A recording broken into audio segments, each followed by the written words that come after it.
Microphone check. Yo, I put it on Check 1 2. point Check 1 2. five. Huh? I put it on 0.5. That's cool. As long as you can see me. All right. Check, check, check, check, check.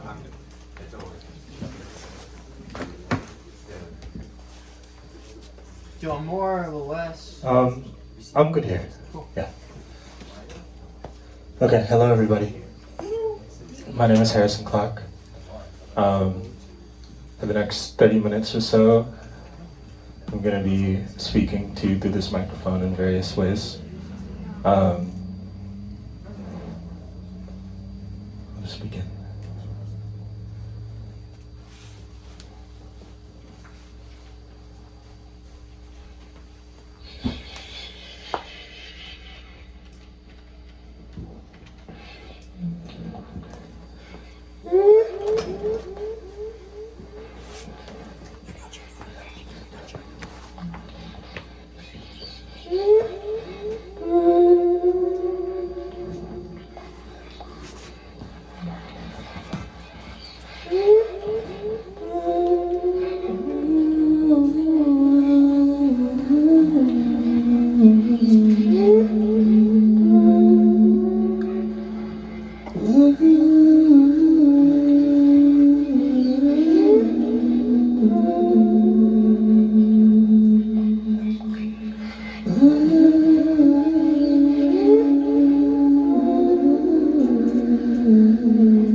On the Fornication of Lavender, a short story by Harrison Clark, narrated by Harrison Clark.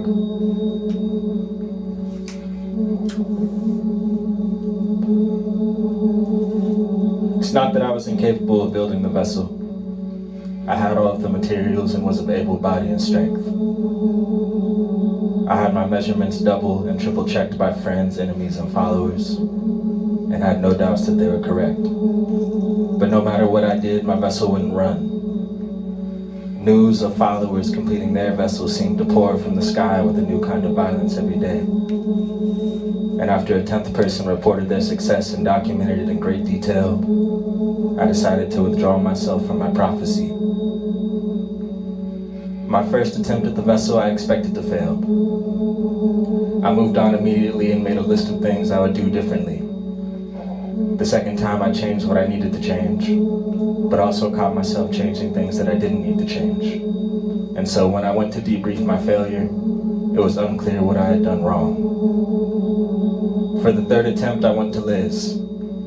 She had a clarity about her practice that I would never achieve. She examined my deconstructed vessel and my debrief and decided that it should work.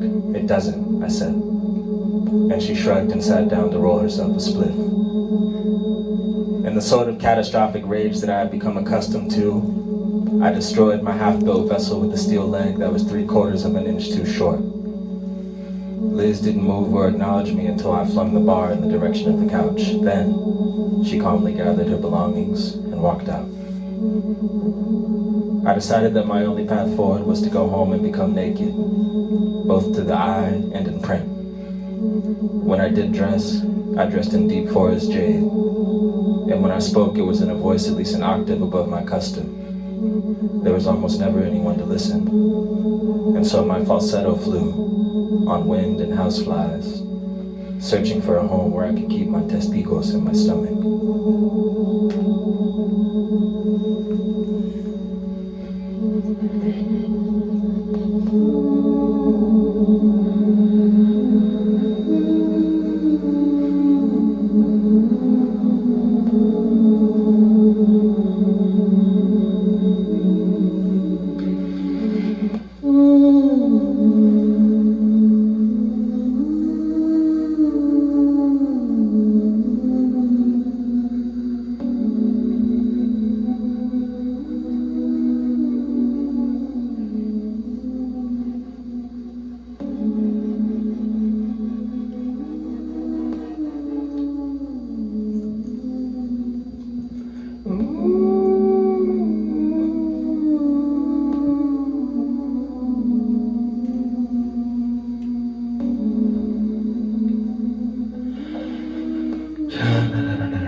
I acquired my functioning vessel from a woman in the warehouse district.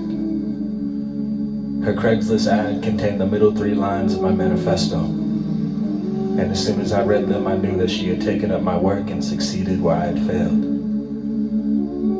I messaged her and requested an inappropriate amount of proof and information. She provided it promptly, and even included a scan of her personal journal. Notes, diagrams, meditations, and general musings, all in deeply private and explicit detail. Her travels in the vessel were documented shift by shift, all the way up to her final departure. Rather than a summary and analysis like the rest of her entries, the final entry was about me. I saw myself on her mattress, back down, arms behind my head, as if lounging at a resort, feet crossed, eyes barricaded, and heart dissolved. A stiff, unfeeling mass of lust and avocado toast, a crumb landing on my chest where she licked it up. I found this out in the journal. It was the last sentence I read before closing it and getting in my car to go purchase her vessel.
She was thrilled to see my state.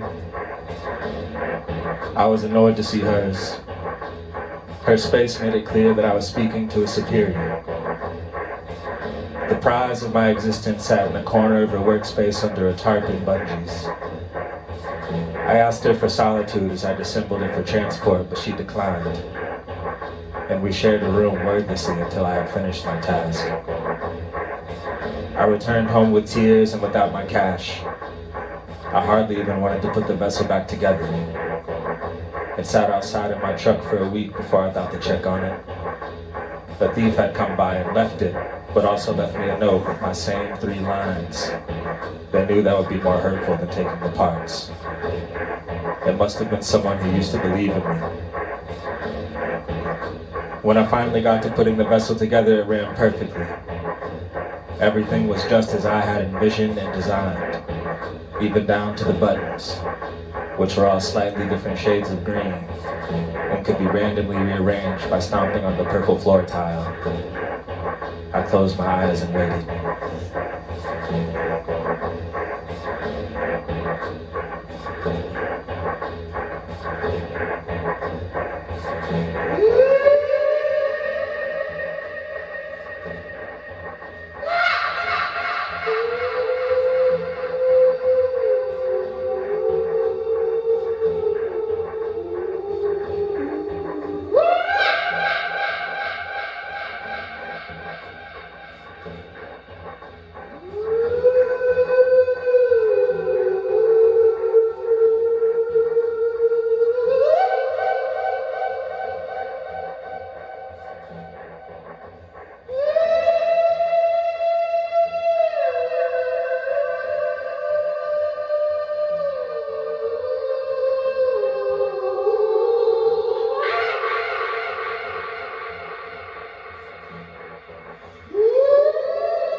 I was unable to lift myself.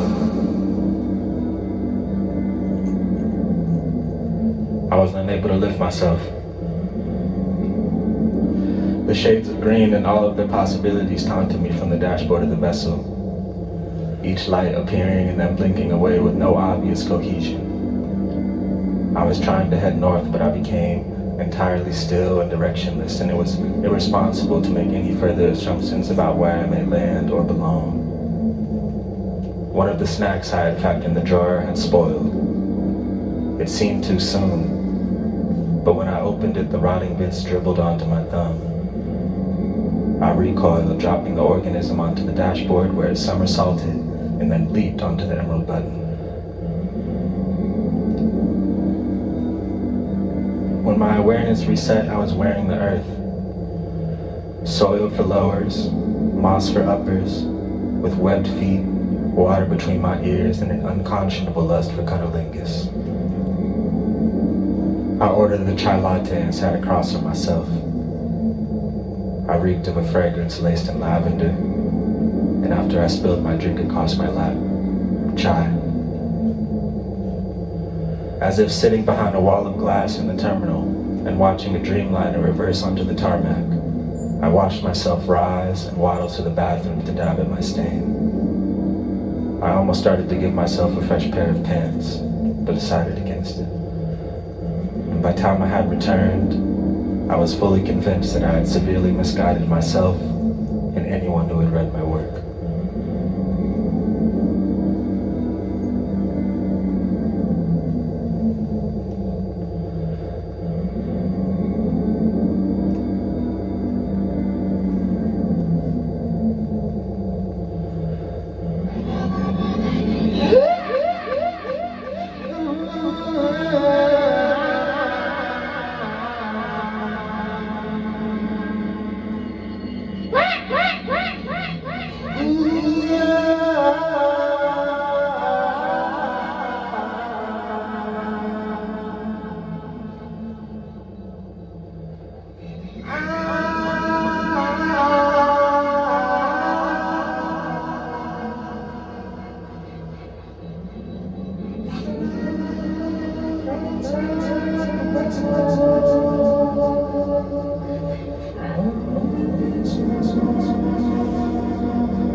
I stepped out of the vessel with a peace that I had never known. had become clear that I was a guppy in a glue gun, and that I had leaked myself, hot, salty, and sticky all over the panels and edges of what were to be my legacy. How ridiculous of me to be enamored with such a thing. I rationalized my failures into constructive avenues of growth and change, before laughing myself into nausea and reverting to destruction. A new steel rod. I ripped my dollar bills and my notebooks and my brain tissue, bashing the machine over and over again until it resembled the crust of a bleeding olive. Unrecognizable. I stewed for hours, flinching at the internal flight of shrapnel around my organs and thought patterns, until only one of my sincere feelings survived.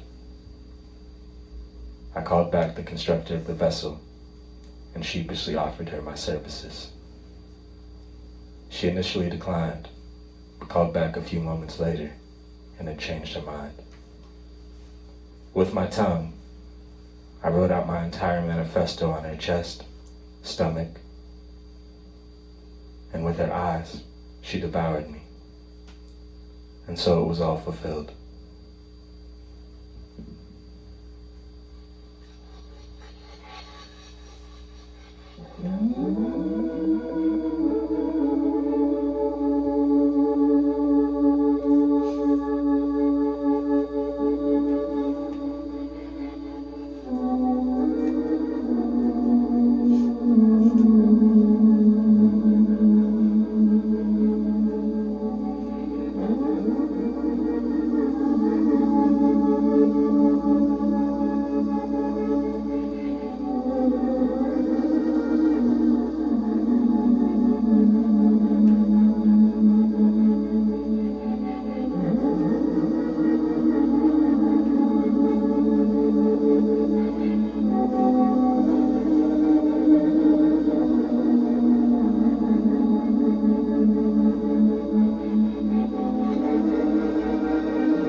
Harrison Clark, everybody.